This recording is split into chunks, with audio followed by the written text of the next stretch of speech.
যোৰহাটত school van দুৰ্ঘটনাত পতিত। কণ কণ ছাত্ৰ ছাত্ৰী কঢ়িয়াই অনা স্কুল ভ্যানখন দুৰ্ঘটনাত পতিত হয় যোৰহাটত অজন্তা বাইপাছৰ ওচৰত।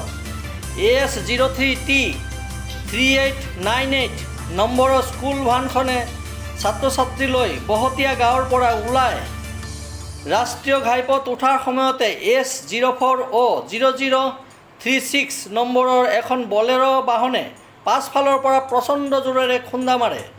লগে লগে স্কুল ভ্যানখন বাগৰি ওলোটা হৈ পৰে। লগে লগে হোৱা দোৱা লাগে। গ্লাছ ভাঙি ছাত্ৰ ছাত্ৰীসকলক উলিয়াই অনা হয়।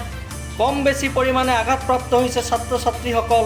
প্ৰাথমিক চিকিৎসা দি তেওঁলোকক আন এখন বাহনেৰে বিদ্যালয়লৈ লৈ যোৱা হয়, যিহেতু তেওঁলোকৰ আজি পৰীক্ষা আছে।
ব্যুৰো ৰিপৰ্ট, মায়া নিউজ।